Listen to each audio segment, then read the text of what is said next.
Well, friends, Donald Trump just doubled down, saying that Liz Cheney and other members of Congress, the members of the January 6th House Select Committee, should be jailed.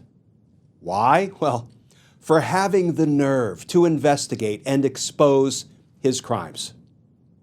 And Liz Cheney just issued a statement.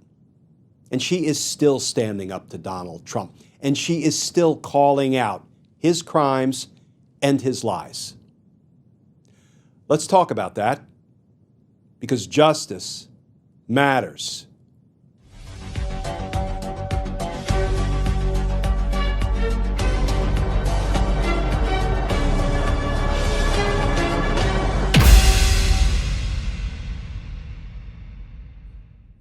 Hey all, Glenn Kirshner here. Okay, friends, today let's start with the new reporting about Liz Cheney, a public servant who believed that her loyalty to the Constitution, her allegiance to the rule of law, and her love and respect for our democracy was more important than winning re-election. Here is the new reporting. Headline in the New York Times: threatened with jail, Cheney condemns Trump's assault on the rule of law. And that article begins, former Representative Liz Cheney on Sunday called President-elect Donald Trump's threat to imprison her and other members of a congressional committee that investigated the January 6, 2021 attack on the Capitol and, quote, assault on the rule of law and the foundations of our republic. Responding to comments Mr. Trump made in an interview aired on Sunday on Meet the Press, Ms. Cheney said the incoming president, quote, lied about the January 6 Select Committee and that there would be no conceivably appropriate factual or constitutional basis to prosecute its members. This from Liz Cheney.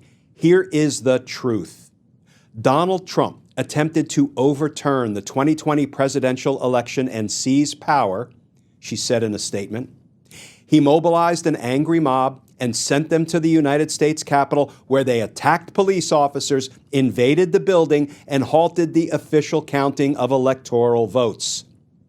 Trump watched on television as police officers were brutally beaten and the Capitol was assaulted, refusing for hours to tell the mob to leave. She continued, this was the worst breach of our Constitution by any president in our nation's history. Donald Trump's suggestion that members of Congress who later investigated his illegal and unconstitutional actions should be jailed is a continuation of his assault on the rule of law and the foundations of our republic.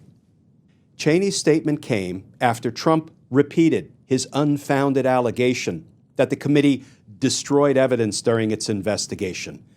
This from Trump, quote, Cheney did something that's inexcusable, along with Thompson and the people on the unselect committee of political thugs and, creeps, Trump said, referring to Representative Bennie Thompson, Democrat of Mississippi, and the committee's chairman.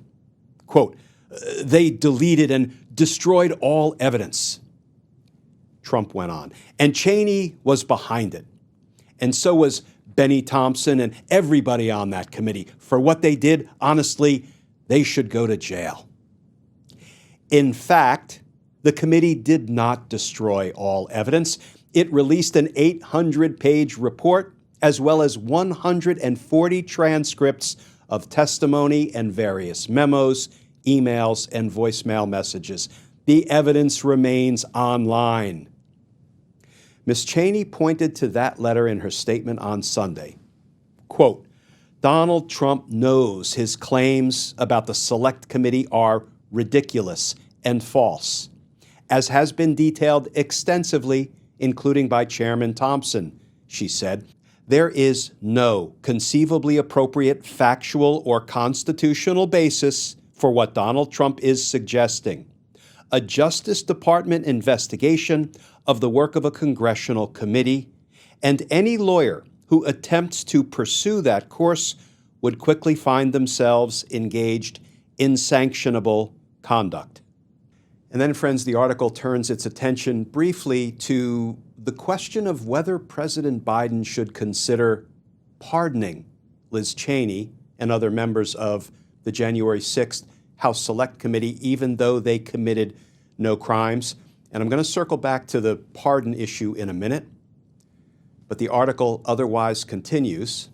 Cheney said that the evidence that should be made public was the material gathered by the special counsel, Jack Smith, in his investigation of Trump's role in trying to overturn the 2020 election.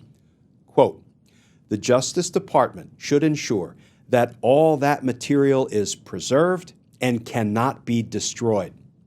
As much of that information as possible should be disclosed in the special counsel's upcoming report." Now, friends, I agree with Liz Cheney on each and every point.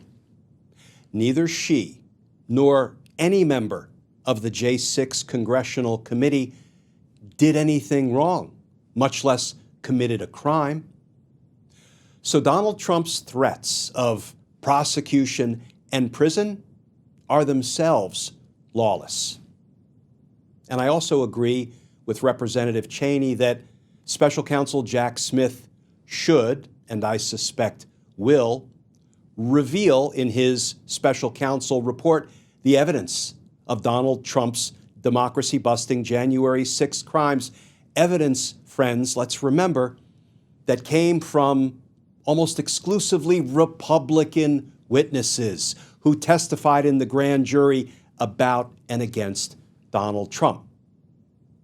Not only that, I suspect Jack Smith's report will also include the evidence of Donald Trump's classified documents crimes, where he unlawfully retained classified documents, where he obstructed justice by refusing to return them, violating a grand jury subpoena requiring him to return all documents, and for violating our nation's espionage laws because those documents contained what is defined as national defense information. I suspect we're going to see all of the evidence, as much as Jack Smith can disclose without compromising national security, the evidence of Donald Trump's crimes.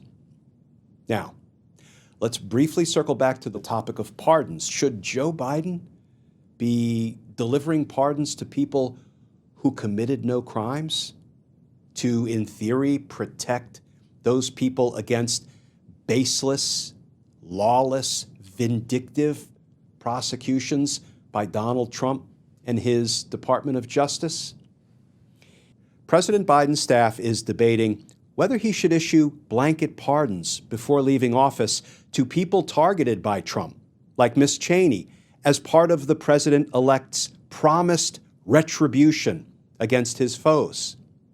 Ms. Cheney did not say in her statement whether she would accept such a pardon to protect herself from a politically motivated prosecution by the next administration. So, friends, regarding pardoning the innocent to try to protect against vindictive prosecutions, I didn't want to leap to a conclusion on that issue. I didn't want to have a knee-jerk reaction, so I've taken some time the last few weeks, and I've talked with some of my fellow prosecutors, some criminal defense attorneys, some of my fellow legal analysts, some constitutional scholars, some law professors, and I've settled on a position that makes the most sense to me, and I've boiled that position down to 6 points. But rather than overstay my welcome today, with your kind indulgence, I'd like to do it as something of a part 2 video that I will record and post tomorrow. And if you get a chance to watch it, I invite your feedback, whether you agree, you disagree with my 6 points and the conclusion I reach. As I go through the 6 points, I will also go through the counterpoints to each of my 6 points. But friends, I don't want to bury the lead. After taking some time with this issue and going through my 6 points and the counter arguments to those 6 points, I've come to believe that we have more to lose by pardoning the innocent on the rule of law front. We have more to lose than we have to gain. And because justice matters, I have come down against these sort of safe harbor pardons, pardoning the innocent as a way to try to prevent the guilty from, abusing the rule of law and vindictively going after the innocent. But as I say, I will post that video tomorrow as sort of a part 2 to today's video, and I welcome and I invite your feedback. You can always send me a message at my website, glennkirshner.com, if you want to share your thoughts, your views about whether we should be pardoning the innocent as a way to protect against Donald Trump's revenge tour. And friends, as always, please stay safe, please stay tuned, and I look forward to talking with you all again tomorrow.